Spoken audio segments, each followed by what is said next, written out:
তো আমরা দেখতে পাই যে কালকের শ্লোকে বলা হয়েছেন যে বিবেকবান পুরুষরা দুঃখের কারণ সেই ইন্দ্রজাত বিষয় ভোগকে তাতে আসক্ত হন না। আমাদের দুঃখের কারণ হচ্ছে কি? ইন্দ্রিয় তৃপ্তি করার বাসনা।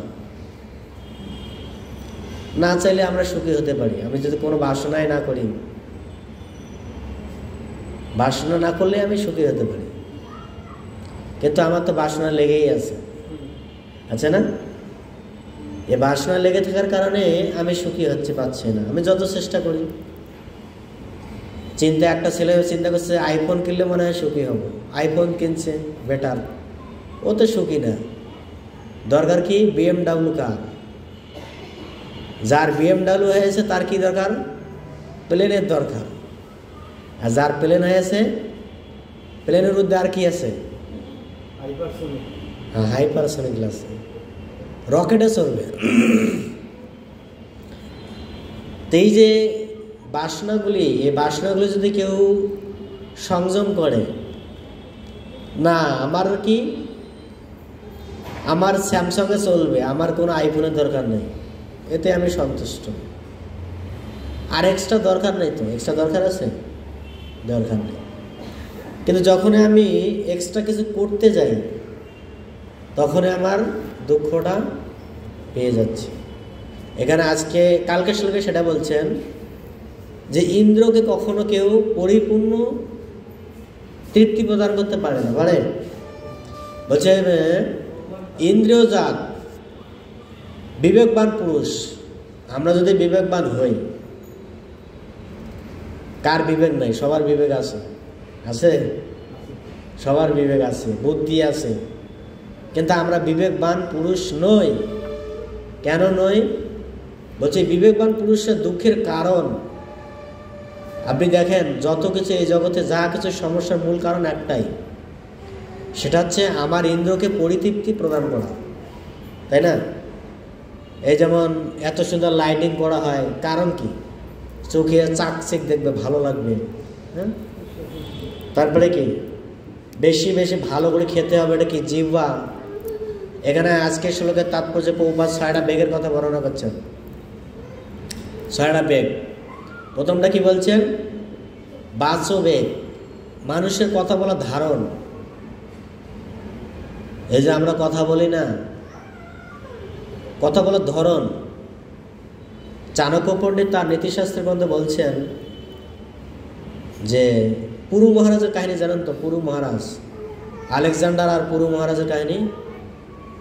ব্রিটিশ মানে যেই সময় ভারতবর্ষ পুরু মহারাজ শাসন করেন, সেই সময় আলেকজান্ডার এসেছিলেন পুরু মহারাজকে পরাজিত করে সমস্ত ভারতবর্ষকে দখল করার জন্য।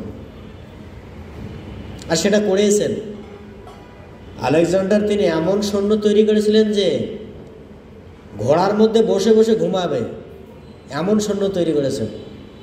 আর এই ঘুমের মধ্যেই তার ওইটুকু ঘুমে শেষ, এরপরে যে যুদ্ধ করবে। আর তার কোনো রেস্ট নেই আলাদা কোনো, যেমন শিবিরে যায় রেস্ট, ওই অপশন নাই। ঘোড়ার মধ্যে যেটুকু রেস্ট, ওটাই রেস্ট, আলাদা কোনো রেস্ট মানে কি রেস্ট নাই।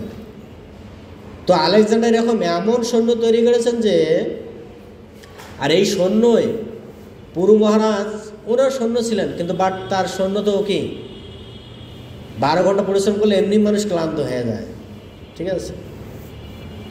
পুরু মহারাজ কার শিষ্য ছিলেন? চাণক্য পণ্ডিতের শিষ্য, ঠিক আছে? তিনি ভারতবর্ষে শাসন করছেন। পুরু মহারাজ হেরে গেছেন, আলেকজান্ডার আসছেন, সব জয় করেছেন, ভারত জয় করে সবাইকে বন্দি করে নিয়ে গেছেন। কোথায়? কোথায়? আমরা যেটাকে বলে কাজাকিস্তান বলি না, সেইটার আলেকজান্ডার শাসন করত সেই সময়, ঠিক আছে? সেখানে নিয়ে গেছেন তাকে।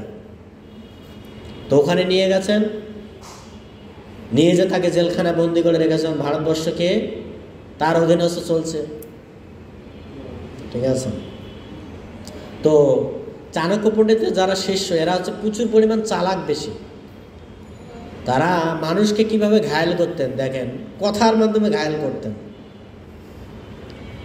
তো তো আলেকজান্ডার জিজ্ঞাসা করছে, তুমি আমার কাছে কি চাও? স্বাভাবিক কুশল বিনিময় জিজ্ঞাসা করে না যে তুমি আমার কাছে কি চাও, তুমি তো হেরে গেছো। হেরে গেলে কি গায়? আগেরকার নীতি ছিল, হেরে গেলে কিন্তু যারা জয় হয় তাদের জিজ্ঞাসা করা পরাজিত ব্যক্তিকে, তুমি আমার কাছে কি চাও? তো এই পুরো মহারাজ আলেকজান্ডারকে এমন করে একটাই জিজ্ঞাসা করছে, একজন বন্ধু আর একজন বন্ধুর সাথে যে ব্যবহারটা করে সেটা আমি তোমার কাছ থেকে আশা করি।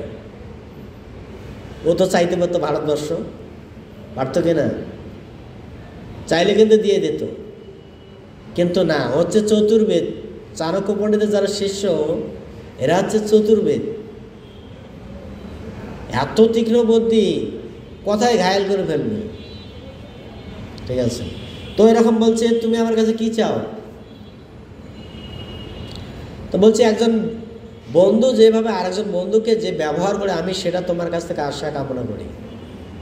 তো এই কথা শুনে আলেকজান্ডার এত খুশি হয়ে গেছেন, এত খুশি হয়ে গেছেন, পুনরায় তাকে বলছে ঠিক আছে, তোমার ভারতবর্ষ তুমি শাসন করো, যাও, আমার দরকার নেই। এক কথায় খুশি হয়ে গেছেন। ঠিক আছে, এক কথায় খুশি হয়ে পুরো ভারতবর্ষ যে জয়লাভ করছে সেটা পুনরায় রিটার্ন দিয়ে দিয়েছে। এখানে আজকে বলছেন বাচবেগ, আমরা কথার মাধ্যমে সমস্ত ব্যক্তিকে জয় করতে পারি, কিন্তু কথা বলার কৌশল জানা প্রয়োজন। ঠিক আছে, লক্ষ্যহীরা কিন্তু হরিদাস ঠাকুরকে মোহিত করতে গেছিলেন, কিন্তু হরিদাস ঠাকুরকে পারেনি। পারছেন? হরিদাস ঠাকুরের এত মিষ্টি মিষ্টি বাক্য লক্ষ্যহীরাও কায়দা হয়ে গেছেন। ঠিক আছে, কি কাজ? লক্ষ্যহীরাকে এত বলছে, মা তুমি বসো, আমার 16 মালা 1 লক্ষ নাম পূরণ হলেই আমি তোমার সঙ্গ দেব। এই কথাতে সে ঘায়েল হয়ে গেছেন, আলাদা তাকে কোনো কিছু করার প্রয়োজন হয়নি। ঠিক আছে, তা আপনি চিন্তা করে দেখেন তিনি কথার মাধ্যমে কত সুন্দর ঘায়েল করতে পারেন। তা আমাদের বলছে বাচবেগ, আমার বাক্যের বেগটা এত সুন্দর যদি হয় আমরা শত্রুকে দমন করতে পারি।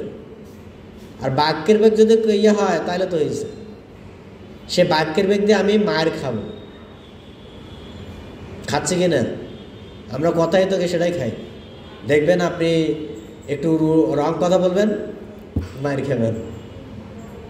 কথা বলার ধরন আছে, সেই কথা ভগবান গীতা অর্জুনকে বলছেন। ভগবান কি বলছেন? হে অর্জুন,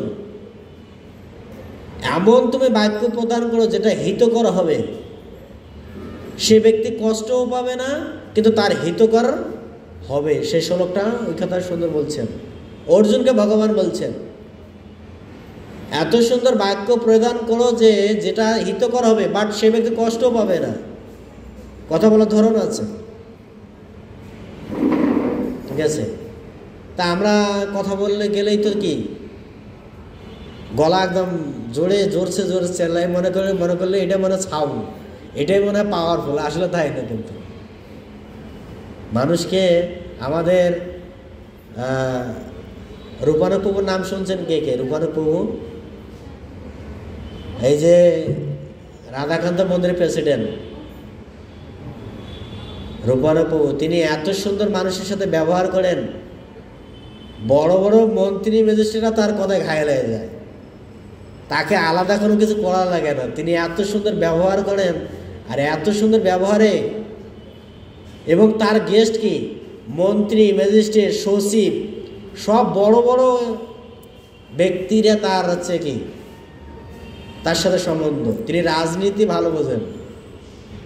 ঠিক আছে, তার কথায় সে ঘায়েল হয়ে যায়। ঠিক আছে, তো আমরা বাক্যের বেগটা হচ্ছে মানে কি মঙ্গলদায়ক, যদি আমরা সেরকম ব্যবহার করতে পারি বাক্যের বেগ। তারও কি বলছেন, এটা হচ্ছে একটা বেগ আছেন, আমার কিন্তু 6টা বেগ আছে, তার মধ্যে হচ্ছে একটা হচ্ছে কি বাচবেগ।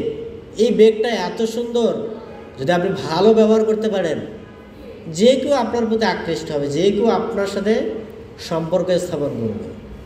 কিন্তু আপনি যখন এই বাক্যর বেগকে উল্টাপাল্টা ব্যবহার করবেন, আপনাকে কেউ পছন্দ করবে না।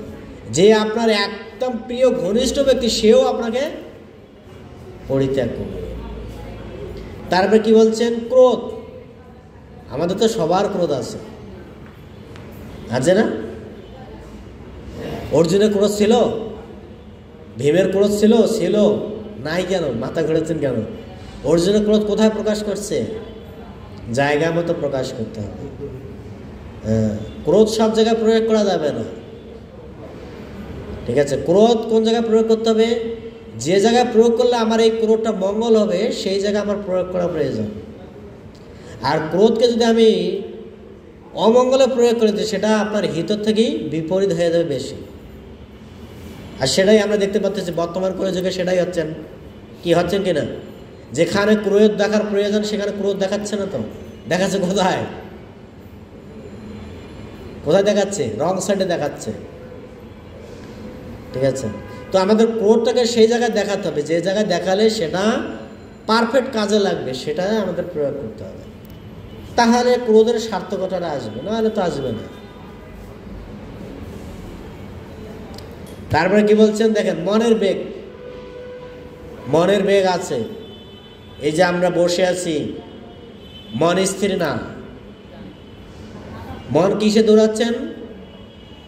বায়ুর থেকে বেশি গতিতে দৌড়াচ্ছেন আমাদের মন। কি দৌড়াচ্ছেন কিনা?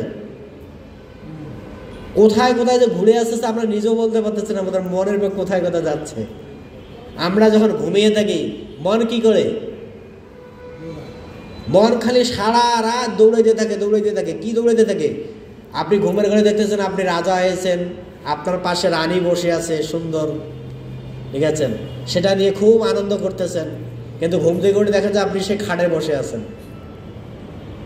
কি মনে হচ্ছে না? আমি রাজ সিংহাসনে বসে আছি, কত সুন্দর, বাহ, আমার পাশে দুইটা রানী আছে, তারা পাকা বাতাস করতেছে, অনেক স্বপ্ন দেখতেছে মন। এত দৌড়াচ্ছে। তারপর কি বলছেন? ঘুম থেকে উঠে দেখে যে সেই খাটের মধ্যে শুয়ে আছে, যে খাট ভাঙা খাট বা কি গায়ে একটা তোষক করা বেডশিট, এর মধ্যে শুয়ে আছেন, ঠিক আছে? তারপর বলছে উদার বেগ। আমাদের তো খাওয়ার প্রতি সবার রুচি আছে। আমাদের স্বভাবটা কি? ছাগলের মতো। কিরকম? ছাগলকে যখন দেবেন খাবে, পেট ভরে গেল, আবার পাতা দেবেন, আবার খাবে। আমাদের সেম ওরকম। আমাদের যদি পেট ভরে যায়, তারপরে যদি খাদ্য থাকে, ও নিয়ে ঘামাঘাম শুরু করে দিচ্ছি, ঠিক আছে? উদার বেগ মানে উদার বেগ এত পরিমাণ দৌড়াচ্ছে, খাচ্ছি, পেট ভরে গেছে, আবার খাচ্ছি, ঠিক আছে? তো আমাদের উদার বেগকেও দমন করা উচিত। আমাদের লিমিট রাখা আছে সব কিছু। যেমন আমি একটু আগে আজকে একজনের লেকচার শুনেছি, অমং নীলাবাবু। উনি বলছেন যে আমাদের এই যে খাদ্যটা, এটাকে যদি আমরা কন্ট্রোল করতে না পারি, আমাদের জন্য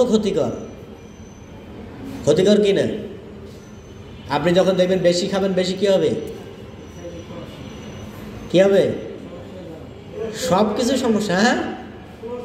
হ্যাঁ, সব কিছু সমস্যা, ঠিক আছে? এই জন্য বলছে উদার বেগকে দমন করতে হবে। ভগবদ গীতাতে সেটাই শ্লোকটা বলছেন। কি বলছেন?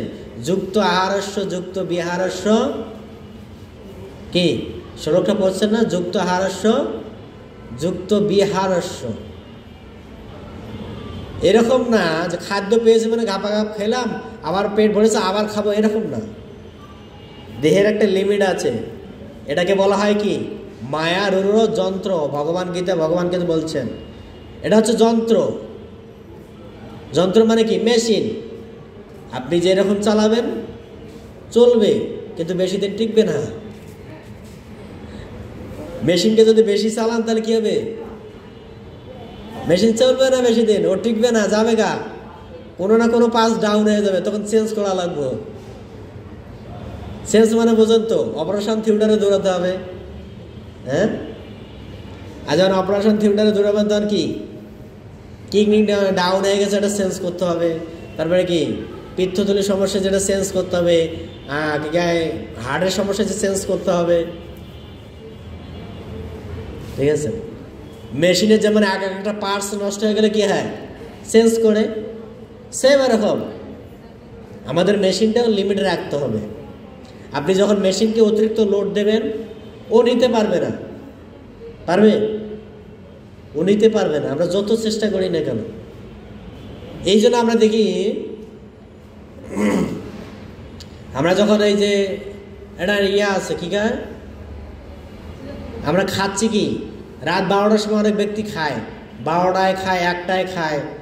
এই খাওয়াটা কিন্তু স্বাস্থ্যের জন্য কি ক্ষতিকর। কিন্তু আমরা দেখছি কোনো যখন 90% মানুষ এরকমই করে, 12টা, 1টা, 2টা, রাত 3টা অবধিও খায়। ঠিক আছে? আর কি হচ্ছে, মেশিনটা রুলটা রিয়াকশন সৃষ্টি করতেছে, যার মেশিন আর চলে না, বদহজম সৃষ্টি হয়ে যাচ্ছে। আমি একটা ডাক্তারি ক্লাস শুনে আছি, আমাদের মায়াপুরের এক ভক্ত ক্লাস দিচ্ছেন। তো উনি বলছেন যে সন্ধ্যা 6টার পরে যদি কেউ খায়, তাহলে তার নিশ্চিত হার্টের সমস্যা হবে, তারপরে কি তার কোলেস্ট্রলের সমস্যা হবে, তার গ্যাস্ট্রিকের সমস্যা হবে। উনি 3টা রোগের নাম বলছে। সন্ধ্যা 6টার পরে যে খায়, তাহলে আমরা কি করি? আমরা তো 6টা কেন, 12 অবস্থা খারাপ। কারণ আমাদের সূর্যের সাথে আমাদের দেহের কানেকশন আছে, সূর্যদেবের সাথে আমাদের বডির কানেকশন আছে। কিরকম কানেকশন? আপনি দিনের মধ্যে যা খাবেন আপনার কিন্তু সেটা হজম হয়ে যাবে, কিন্তু 6টার পরে যখন খাবেন দেখবেন সেটা হজম হবে না সহজে। আপনি যাই খান, পরোটা খান আর ইয়াই খান, ওটা তখন আপনার হজম হবে না। ও পেট ফুলে থাকবে, বাম্বুল হয়ে থাকবে, বাম্বুল দেখেছেন তো? ও ফুলে থাকে, ও আর হজম করতে পারে না। ওরা আমাদের গুরুকুলের টিচার, ওই প্রভুটা হচ্ছেন আমাদের মায়াপুর গুরুকুলের টিচার। উনি ডাক্তারি বিষয়ে ভালো, অনেক ক্লাস, উনি এত সুন্দর ক্লাস দিচ্ছেন। উনি আয়ুর্বেদ শাস্ত্রটা বেশি পড়তেছেন, তো আয়ুর্বেদ শাস্ত্র নিয়ে বেশি ক্লাস দিচ্ছেন উনি, অনেক সুন্দর ক্লাস। ঠিক আছে? আমরা এটাও দেখতে পারি, আজ যেমন এও দেখেন আপনাদের বাপ দাদা বা আপনার ঠাকুমা ঠাকুরা কি করছেন, তারা সন্ধ্যার আগে খেয়ে কিন্তু ঘুমিয়ে পড়তো গ্রামগঞ্জে। এখনও কিন্তু কিছু কিছু এলাকায় আছে যে সন্ধ্যা হয়ে গেলে খাওয়া দাওয়া শেষ, একদম বাতি নিবে, সব ঘুম যাওয়া শেষ, আর কোনো কথা নেই। উঠবে কড়ায়, ঠিক 4টে উঠবে, উঠে একদম ঘর ঝাড়ু দেবে, গোবর দিয়ে লেপবে, যার যেরকম কাহিনী করবে। এটা কিন্তু সায়েন্স, মানে এটা একদম সায়েন্সের সাথে মিল আছে, এটা কোনো মানে আলতু ফালতু কোনো কথা না। ভগবান সেটাই কিন্তু ভগবদ্গীতায় 5000 বছর আগেই সেই কথা বলছেন। এটা আমার কথা না, গীতা ওটা বা পাবেন আপনারা। কেন? এগুলো হচ্ছে আমাদের দেহের সাথে প্রত্যেকটা গ্রহের নক্ষত্রের সংযুক্ত আছে, এরকম না যে নাই। প্রত্যেকটা বস্তুর সাথে কিন্তু আমাদের সংযুক্ত আছে, কিন্তু আমরা আসলে কি করতে চাচ্ছি না, এটা পালন করতে চাচ্ছি না। আমরা এখন মডার্ন যুগের পোলাপান, মডার্ন ফ্যাশন, মডার্ন সব কিছু ফলো করবো। হ্যাঁ, ঠিক আছে, মডার্ন যুগ। দেখেন তো এত ঢাকা শহরে এত সুন্দর আলো, চন্দ্রের আলো দেখাই যাচ্ছে না। চন্দ্রদেব কিন্তু উঠে আছে, চন্দ্র আলো দেখা যায় না। কিন্তু চন্দ্র আলো আমাদের চোখ দিয়ে দেখা উচিত। চন্দ্রের সাথে আমাদের চক্ষুর সম্পর্ক আছে। যদি আমি চন্দ্র আলো চোখ দিয়ে দেখি, সেখানকার জ্যোতিটা আমার চোখের মধ্যে প্রবেশ করে। আমরা বলি না চোখে ছানি পড়ে, বলি তো। এর কারণ কি? এই যে এটা আর্টিফিশিয়ালি দেখতেছি, তো এটা ছানি পড়বে না কেন? কিন্তু চন্দ্রের আলো যখন আপনি এটা দর্শন করবেন, আপনার ছানি টানি কিছু পড়বে না। আমরা কিন্তু চন্দ্রের আলো দেখতে পাচ্ছি, সেটা পাচ্ছি কি আর্টিফিশিয়াল কত সুন্দর আলো, লাইট, তার বিল ওড়াচ্ছে। কত টাকা বিল না দিলে লাইন কেটে দেবে ঠাস করে। ঠিক আছে? যেজন বলছেন আমাদের উদার বেগ দমন করতে হবে। আমাদের উদার বেগকে যত কন্ট্রোল করবো তত আমাদের স্বাস্থ্য ঠিক থাকবে। আপনি যত বেশি খাবেন মনে করেন যে এনার্জি পাবেন, না, আসলে তা না। কিন্তু আপনি বেশি খেলে যে শক্তি পাবেন এরকম না। কিন্তু আমাদের বেশি খেলে আমাদের একটা শক্তি হয় শরীরে,